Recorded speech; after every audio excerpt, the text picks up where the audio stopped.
Can the Big Potato X deliver the same or better performance than the Xbox One X on the best shooter of this generation? Of course, I'm talking about Doom.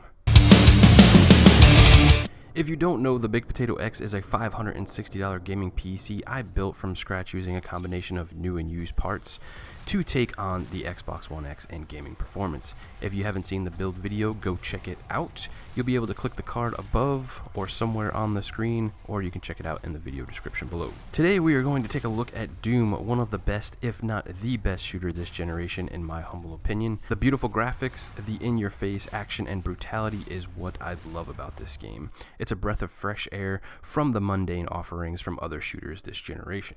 So the guys and gals over at id Software has released a patch for the Xbox One X, and here lies one of the biggest issues with these mid-gen refreshes like the PS4 Pro and the Xbox One X.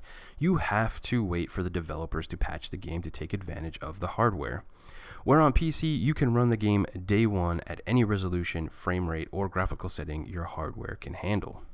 Now, going back to the patch that was offered for the Xbox One X, id Software does not specify what is actually in the update, just calling it a 4K patch.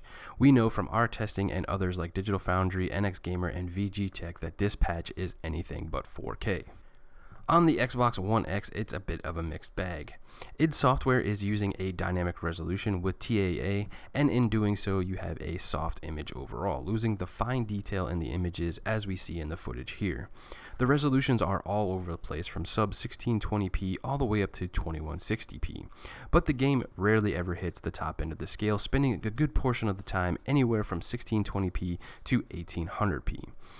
In the train image, we see the Xbox One X loses some of the fine detail, causing a muddier look overall. If you take a look at the fence, you can see more textures and geometry present on the Big Potato X than the Xbox. Taking a look at the train, we can see on the Big Potato X a cleaner image overall due to the higher pixel count. In the last shot here, it's much of the same, a blurry image overall on the Xbox One X. If you look at the floating pillars or the mountain in the background, we see a sharper image on the Big Potato X.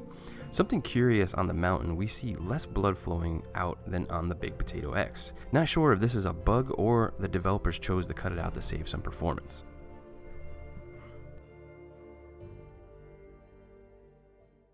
Most of the settings on the Xbox One X are close to the high settings on PC, with a couple set to the medium preset.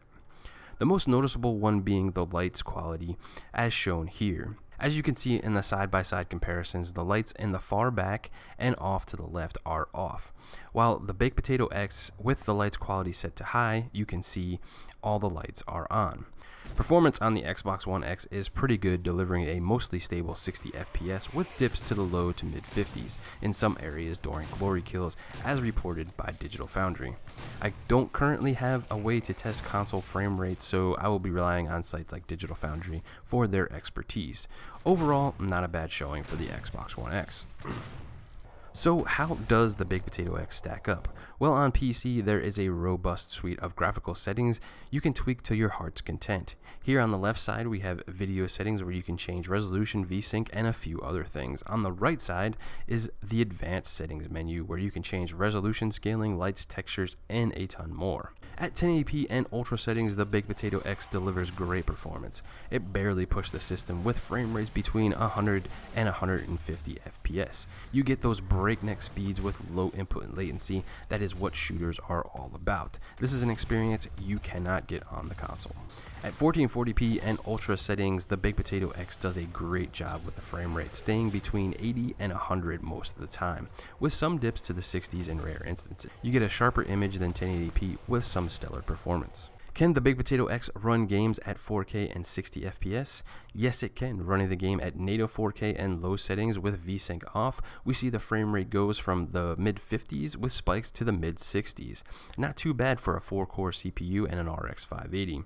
Seeing this performance, I had to try higher settings. So at 4K with the medium preset, we see the Big Potato hitting in the mid-40s and climbing up to the mid-50s.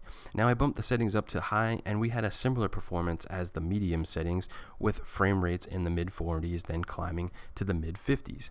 Seeing this performance on the Baked Potato X speaks to two things. One, this hardware will still deliver great performance in 2018, and two, that Doom is a well-optimized game. Is it perfect? No, it has some drawbacks, but overall, a really well done game. Now on the Baked Potato X, the sweet spot is a locked resolution at 1800p, with all the settings set to a high preset. I bumped up texture filtering from 4 times to a bit higher at 8 times. This gives the Baked Potato X a stable 60 FPS most of the time.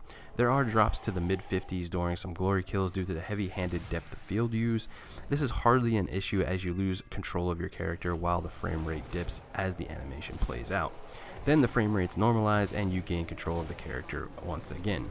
These issues are present on the Xbox One X and other platforms as reported on by Digital Foundry. Alright, let's break down what each platform offers for gamers in Doom. For super sampling, both platforms offer the ability, if you're not playing on a 4K screen, taking the high resolution image and scaling it down to the television's native resolution, whether it be 1080p, 1440p, whatever the case may be. In regards to high frame rate mode, the Xbox One X in Doom does not offer a high frame rate mode at lower resolutions. The Baked Potato X does offer a 1080p mode at ultra settings and well over 100 FPS. Moving on to enhanced mode, the enhanced mode is a mode that offers higher than 1080p resolution with higher graphical settings with 60 FPS or higher frame rates. In some games on the Xbox One X, this is available like Tomb Raider, but is missing here. On the Baked Potato X, we can play the game at 1440p ultra settings with 80 to over 100 FPS. What about native 4K? While the Xbox hits 4K in rare circumstances on the X, with its dynamic resolution, it has no option to play the game all the time in native 4K. On the Baked Potato X, we are able to play the game 100% of the time in 4K low settings at a stable 60 FPS most of the time. 4K mode. The term 4K is used loosely in the console space. I wanted to add this mode to the breakdown as even though I think both platforms are great, they will not be able to hit a native 4K in all games, using techniques like dynamic resolution, checkerboard rendering, and resolution scaling to achieve great performance in games.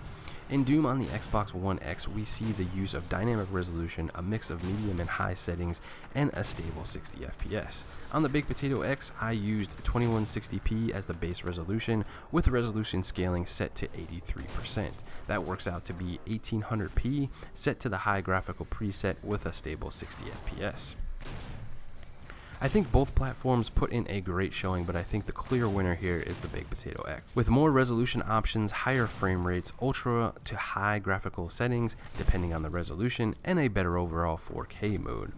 Now, the Xbox players have a really good upgrade from the base version of the game, but if you want the best experience, I would definitely pick it up on PC. Thank you all so much for watching and checking out the video. Remember, this video series is not to pick on any platform.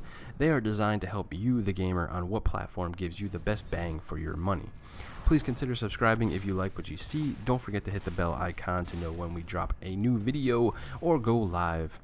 Again, thank you so much and take care of your fellow gamers.